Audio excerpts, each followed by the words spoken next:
Assalamualaikum dears, welcome to my channel MCQs with ZA lecture number 3।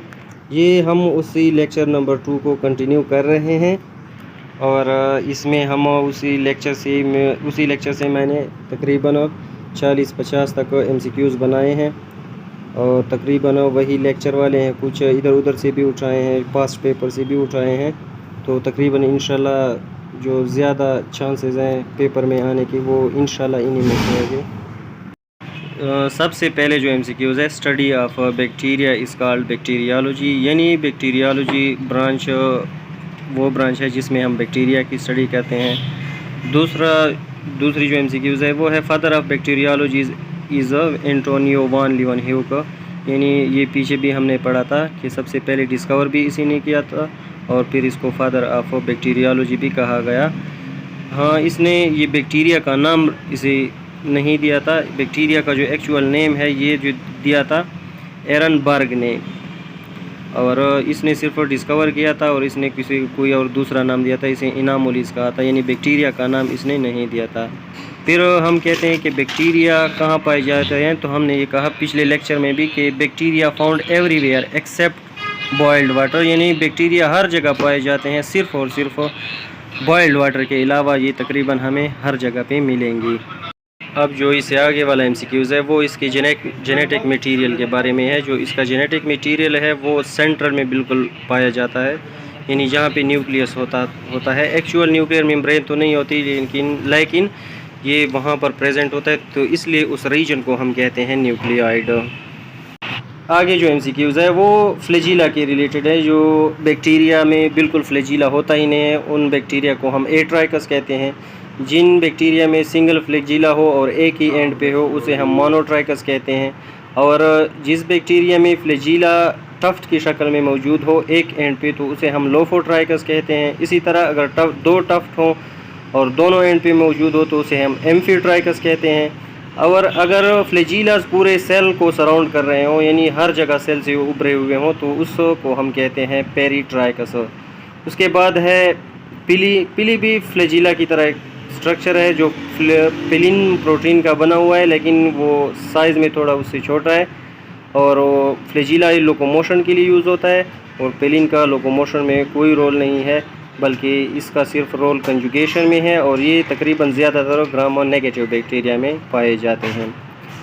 इसके बाद जो transformation वो प्रोसेस जिसमें बैक्टीरिया मीडियम से DNA उठाते हैं, उस प्रोसेस को हम कहते हैं ट्रांसफॉर्मेशन, और ये सबसे पहले बैक्टीरिया में जो डिस्कवर किया था वो था सर ग्रिफ्थ। इसके बाद कैप्सूल की बारी है। जो कैप्सूल हमने पीछे भी पढ़ा था कि यही वही बात है जो प्रोटीन और पॉलीसेकेराइड यूनिट्स का बना हुआ है, या एक का बना हुआ होगा या दोनों का बना हुआ होगा। इसी तरह जो कॉमन वेस्ट साइटोप्लाज्म में, बैक्टीरिया के साइटोप्लाज्म में जो कॉमन वेस्ट प्रोड्यूस होता है वो या तो एसिटिक एसिड है या लैक्टिक एसिड होगा या फिर अल्कोहल होगा, यानी ये तीनों मोस्ट कॉमन हैं। अब नेक्स्ट जो MCQs है वो है वेक्टर के बारे में, कि प्लाज्मिड जो है वो हम वेक्टर के तौर पर भी यूज़ कर सकते हैं। इसके बाद प्लाज्मिड जब इंटीग्रेट हो जाए बैक्टीरियल क्रोमोसोम में तो उसे एपिसोम कहते हैं।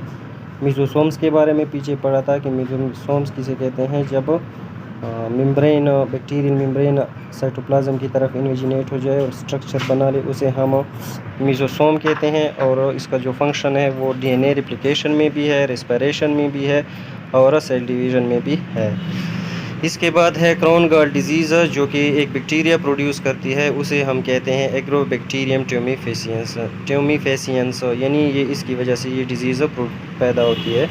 इसके बाद जो बैक्टीरियल जीनोम है वो उसका DNA जो है उसमें हिस्टोन प्रोटीन नहीं होता, तो ये भी बहुत अहम MCQs है। इसके बाद जो सेलवाल वाला है कि सेलवाल भी पीछे पड़ता, इसका जो सेलवाल है वो पेप्टिडोग्लाइकेन का बना हुआ है और इनमें ये तीन चीज़ें हैं, ग्लूकोज, अमीनो एसिड और लिपिड। अब इसके बाद जो MCQs है वो है ग्राम पॉजिटिव और ग्राम नेगेटिव बैक्टीरिया के बारे में। जब हम स्टेनिंग प्रोसेस करते हैं और उसके स्टेनिंग के एंड में अगर बैक्टीरिया पर्पल कलर को रिटेन करे तो उसे हम कहते हैं ग्राम पॉजिटिव बैक्टीरिया, और अगर पिंक कलर को रिटेन करे तो उसे हम कहते हैं gram negative bacteria. Next, bacterial membrane जो एक्चुअल यूकैरियोटिक मेम्ब्रेन से डिफ़र करती है, ये पीछे भी बताया था। ये इसमें स्टीरोल नहीं होता है, जबकि यूकैरियोटिक का जो मेम्ब्रेन होता है प्लाज्मा मेम्ब्रेन, उसमें स्टीरोल होता है। यही फ़र्क है, बाकी तकरीबन सेम ही है। इसके बाद जो मोड ऑफ़ न्यूट्रिशन है, ये भी पीछे पढ़ा था कि ज़्यादातर बैक्टीरिया हेटेरोट्रॉफिक होते हैं। अब अगर एक बैक्टीरिया है और वो दोनों कंडीशंस में सर्वाइव करती है, उसे हम फैकल्टेटिव बैक्टीरिया कहते हैं। यानी अगर वो एरोबिक और एनारोबिक दोनों में से सर्वाइव करते हैं तो उसे हम क्या कहते हैं, फैकल्टेटिव। जैसे कि इशरिकिया कोलाई हो गया। इसी तरह कुछ बैक्टीरिया हमारे पास सेप्रोफाइट भी हैं, और सेप्रोफाइट बैक्टीरिया का जो एंजाइम सिस्टम है वो बड़ा एक्सटेंसिव होता है, क्योंकि वो डेड ऑर्गेनिक मैटर से अपना खुराक हासिल करते हैं। अब आगे जो है नाइट्रीफाइंग बैक्टीरिया जो हैं वो कीमोसिंथेटिक होते हैं। अब नेक्स्ट जो है नाइट्रीफाइंग बैक्टीरिया जो है ना, वो कन्वर्ट करते हैं अमोनिया को नाइट्रेट्स में।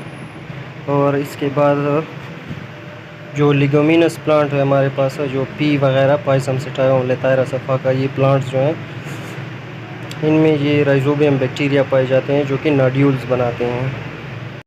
नेक्स्ट MCQ जो है वो हमारे पास कह रहा है कि ज़मीन पर जितने भी लाइफ फॉर्म्स हैं वो सन से डायरेक्टली या इनडायरेक्टली एनर्जी गेन करते हैं, एनर्जी लेते हैं। जबकि कीमोसिंथेटिक बैक्टीरिया ऐसे हैं जो ना कि सन पे डिपेंड करते हैं और ना सन पे डिपेंड नहीं करते, ना डायरेक्टली और ना इनडायरेक्टली, बल्कि ये इनऑर्गेनिक कंपाउंड से एनर्जी लेते हैं। इसके बाद हमारे पास है एज़ोटोबैक्टर, जो कि एक बैक्टीरिया है और बायो फर्टिलाइज़र के तौर पर यूज़ होता है।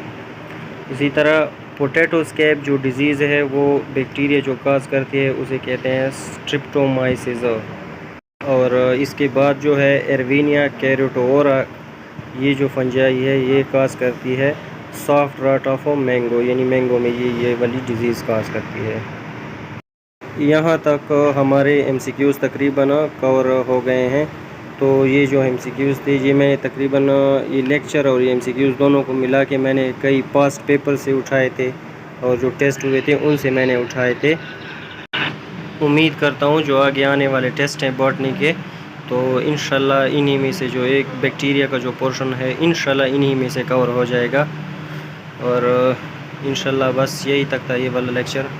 तो हमारे चैनल को सब्सक्राइब भी करें, शेयर भी करें। वस्सलाम, अल्लाह हाफिज़।